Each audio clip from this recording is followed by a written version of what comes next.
තවත් මාතෘකාවක් සමගින් අද මම ඔබ හමුවට පැමිණෙනවා. අද මම කතා කරන්න යන මාතෘකාව GDM. එහෙමත් නැත්නම් ගර්භණී කාලයේදී ඇතිවෙන දියවැඩියා තත්ත්වය ගැන තමයි අද කතා කරන්න යන්නේ. මේ දවස්වල අපේ ක්ලිනික් එකට එන ගොඩාක් ගර්භණී කාන්තාවන් දිහා බැලුවොත් එහෙම ඉතාමත්ම අති විශාල ප්‍රතිශතයක් මෙම GDM තත්ත්වයෙන් පැලෙනවා. ඒ කියන්නේ ගර්භණී කාලයේදී ඇතිවෙන දියවැඩියා තත්ත්වයෙන් පැලෙනවා, පීඩා විඳිනවා. ඒ නිසා අද මම මෙම GDM සම්බන්ධයෙන් තමයි කතා කරන්න යන්නේ. GDM කියන්නේ මොනවද? ඒක කොහොමද ඩයග්නෝස් කරගන්නේ? GDM එක හරියට මැනේජ් කරේ නැත්නම් ඒක අපිට බලපාන්නේ කොහොමද? එහෙම නැත්නම් මේ GDM එක මැනේජ් කරගන්නේ කොහොමද? GDM හැදෙච්ච එක්කෙනෙකුට බබා ඩිලිවර් වුණාටත් පස්සේ දියවැඩියා තත්ත්වයක් ඇති වෙන්න පුළුවන්ද? මෙවන් විශාල තොරතුරු මේ වීඩියෝ හරහා කතා කරන්න තමයි සූදානම් වන්නේ. දිගටම අපේ ඩොක්ටර් අන්ෆාස් ෆාරූක් YouTube channel එක සමග රැඳී සිටින්න. මම ඩොක්ටර් අන්ෆාස් ෆාරූක්.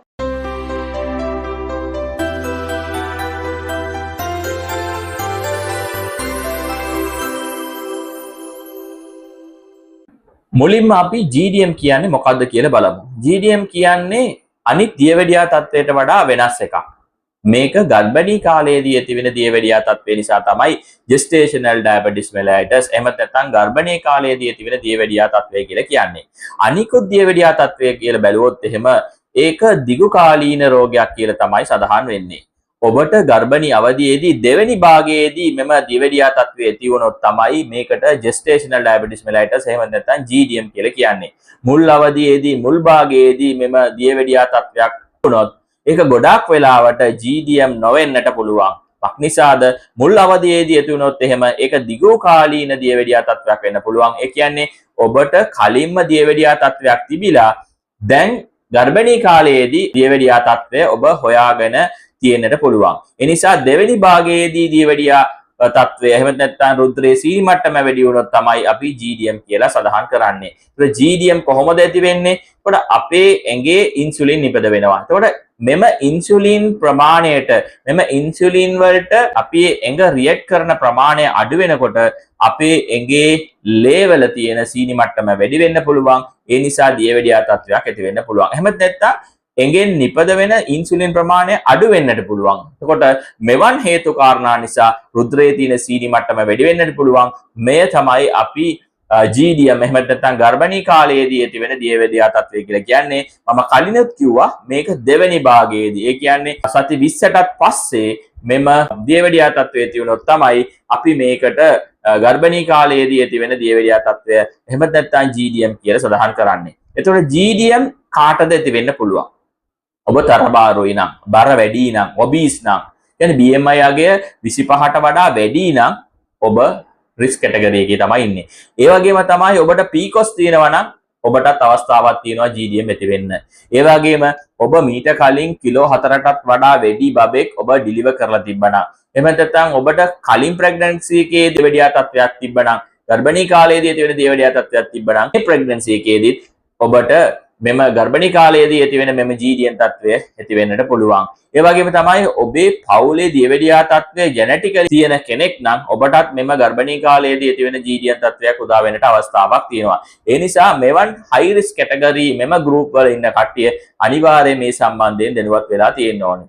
එතකොට මෙම GDM තත්ත්වය අපි කොහොමද අයිඩෙන්ටිෆයි කරගන්නේ? අපි ප්‍රෙග්නන්ට් වෙච්ච ගමන්ම ඔබ දන්නවා විවිධ ලේ පරීක්ෂණ කරනවා. ෆුල් බ්ලඩ් කවුන්ට් එකක් කරනවා, PPBS එකක් කරනවා. එතකොට මෙම PPBS එකෙන්, ඒ කියන්නේ කාල පැය දෙකක් ගියාට පස්සේ කරන සීනි පරීක්ෂණයෙන් අපිට මේ සම්බන්ධයෙන් අදහසක් කරගන්න පුළුවන්. මුල් අවධියේදී ගන්න PPBS අගය වැඩි නම් අපිට අයිඩියා එකක් ගන්න පුළුවන්. මුල් අවධියේදීම සීනි මට්ටම වැඩි. ඒ කියන්නේ ඔයාට GDM එකට කලින් ඉඳලම සීනි තත්ත්වයක් තියෙන්නට පුළුවන්. එමෙ නැත්නම් මුල් අවධියේදී නෝමල් තිබිලා පස්සේ ඔබ OGTT පරීක්ෂණයක් කරද්දී සති 20ටත් පස්සේ කියන්නේ සති 24යි 28යි අතර කාල පරාසයේදී කරන OGTT පරීක්ෂණයෙන් ඔබේ සීනි මට්ටම වැඩි නම් ඔබට GDM තත්ත්වයක් තියෙනවා කියන එක දැනගන්නට පුළුවන්. ඒතර OGTT පරීක්ෂණයක් කරන්නේ කොහොමද? ඔබ ෆාස්ටිං ඉඳලා පැය 10ක් ගියාට පස්සේ ග්‍රෑම් 75ක් ග්ලූකෝස් ලික්විඩ් එකක් ඔයා බීලා ඊට පස්සේ පැයකින් සහ පැය දෙකකින් ලේ පරීක්ෂණ අරගෙන ඒකේ රුධිරයේ තියෙන සීනි මට්ටම අපි පරීක්ෂා කරලා බලනවා. ඒකෙන් රුධිරයේ තියෙන ඕන මට්ටමට වඩා වැඩියෙන් තියෙනවා නම් ඔබට OGTT ඒ කියන්නේ පොසිටිව් ඒ කියන්නේ OGTT වලින් දියවැඩියා තත්වයක් තියෙනවා කියන එක තහවුරු කරගන්න පුළුවන්. එතකොට මෙම OGTT එක වැඩි වෙලා ඔබට GDM තත්වයක් තියෙනවා නම් ඇති වෙන්න පුළුවන් හානි මොනවද කියලා බැලුවොත් එහෙම ඔව් ඊටාත්ම විශාල හානිය ඇති වෙන්න පුළුවන්. සීනි මට්ටම අනිවාර්යෙන් පාලනය තියාගත යුතුමයි. සීනි මට්ටම හරියට පාලනය තියාගත්තේ නැත්නම් GDM එක හරියට කන්ට්‍රෝල් එකේ තියාගත්තේ නැත්නම් ඔයාගේ බබා ලොකු වෙන්න පුළුවන්.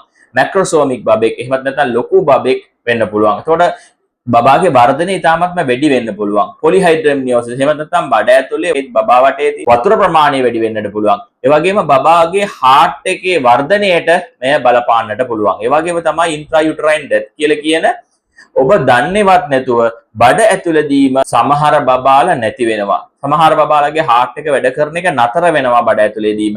එතකොට GDM නිසා මෙම තත්වයක් උදා වෙන්නට පුළුවන්.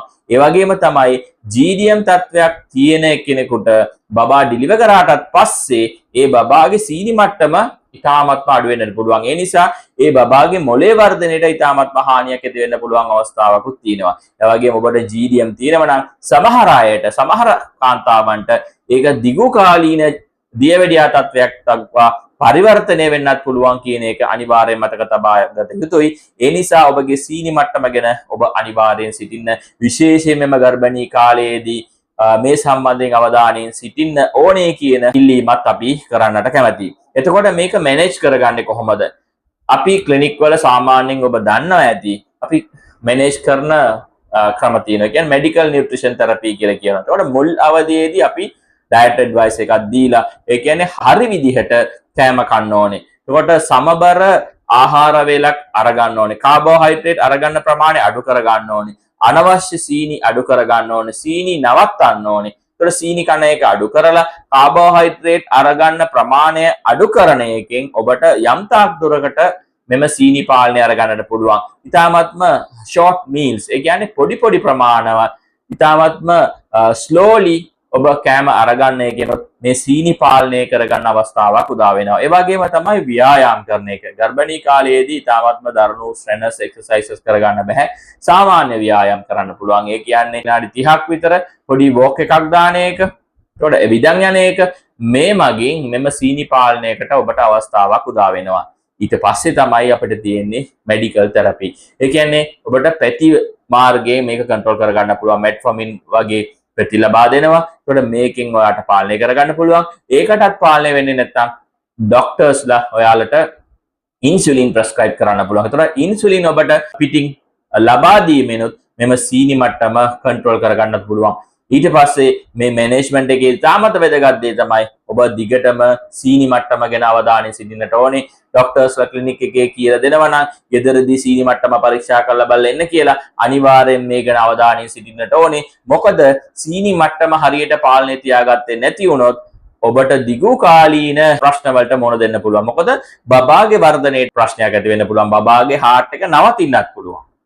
ඒ වගේම ඔයාට මේ බබාව ඩිලිවර් කරාටත් පස්සේ දියවැඩියා තත්වයක් ඇතිවීමටත් අවස්ථාවක් උදා වෙනවා. ඒ නිසා මේ සම්බන්ධයෙන් අනිවාර්යෙන් අවධානයෙන් සිටින්නට කියලා මම ඉල්ලීමක් කරනවා. ඒ වගේම මෙම GDM තියෙන බබෙක්, කියන්නේ GDM තියෙන ප්‍රෙග්නන්සි එකෙන් පස්සේ ඒ බබා ඩිලිවර් කරාට පස්සේ කොහොමද අපි මොනිටර් කරන්න කියලා බැලුවොත් එහෙම ඩිලිවර් කරාට පස්සේ GDM තියෙන එක්කෙනෙක්ව අපි බෝඩ් වල PPBS බලලා කියන්නේ කාලපෑදකින් පස්සේ සීනි මට්ටම පරීක්ෂා කරලා බලලා සීනි දිගටම තියෙනවද කියලා පරීක්ෂා කරලා බලනවා. ඒ වගේම තමයි සති 6ක් ගියාට පස්සේ fasting blood sugar එකක් එමත් නැත්නම් කාලපැය දෙකකින් පස්සේ කරන PPBS පරීක්ෂණයක් කරලා මේක මොනිටර් කරන්න පුළුවන්. මෙයාට GDM එක විතරයිද ඇවිල්ලා තියෙන්නේ එහෙමත් නැත්නම් එතනින් පටන් දිගු කාලීනව ඇති වෙන්න යන දියවැඩියා තත්ත්වයක් ඇති වෙලා තියෙනවද කියන එක මොනිටර් කරන්නත් අවස්ථාවක් තියෙනවා. ඒ නිසා මේක අනිවාර්යෙන් මොනිටර් කරන්න ඕන දෙයක්. GDM කියන්නේ සෙල්ලමකට ගන්න එපා. අනිවාර්යෙන් මේක ගැන අවධානයෙන් සිටින්න. මේ වීඩියෝ සම්බන්ධයෙන් ඔයාගේ අදහස් පහල කමෙන්ට් කරන්න. GDM තත්ත්වය සම්බන්ධයෙන් ඔබට මොන හරි ප්‍රශ්න තියෙනවා නම් පහල කමෙන්ට් වල ඒතුල් කරන්න. දිගටම මෙවන් වෛද්‍ය තොරතුරු ලබා ගැනීම සඳහා අපේ Dr. Anfas Farooq YouTube channel එක සමග රැඳී සිටින්න. මම Dr. Anfas Farooq.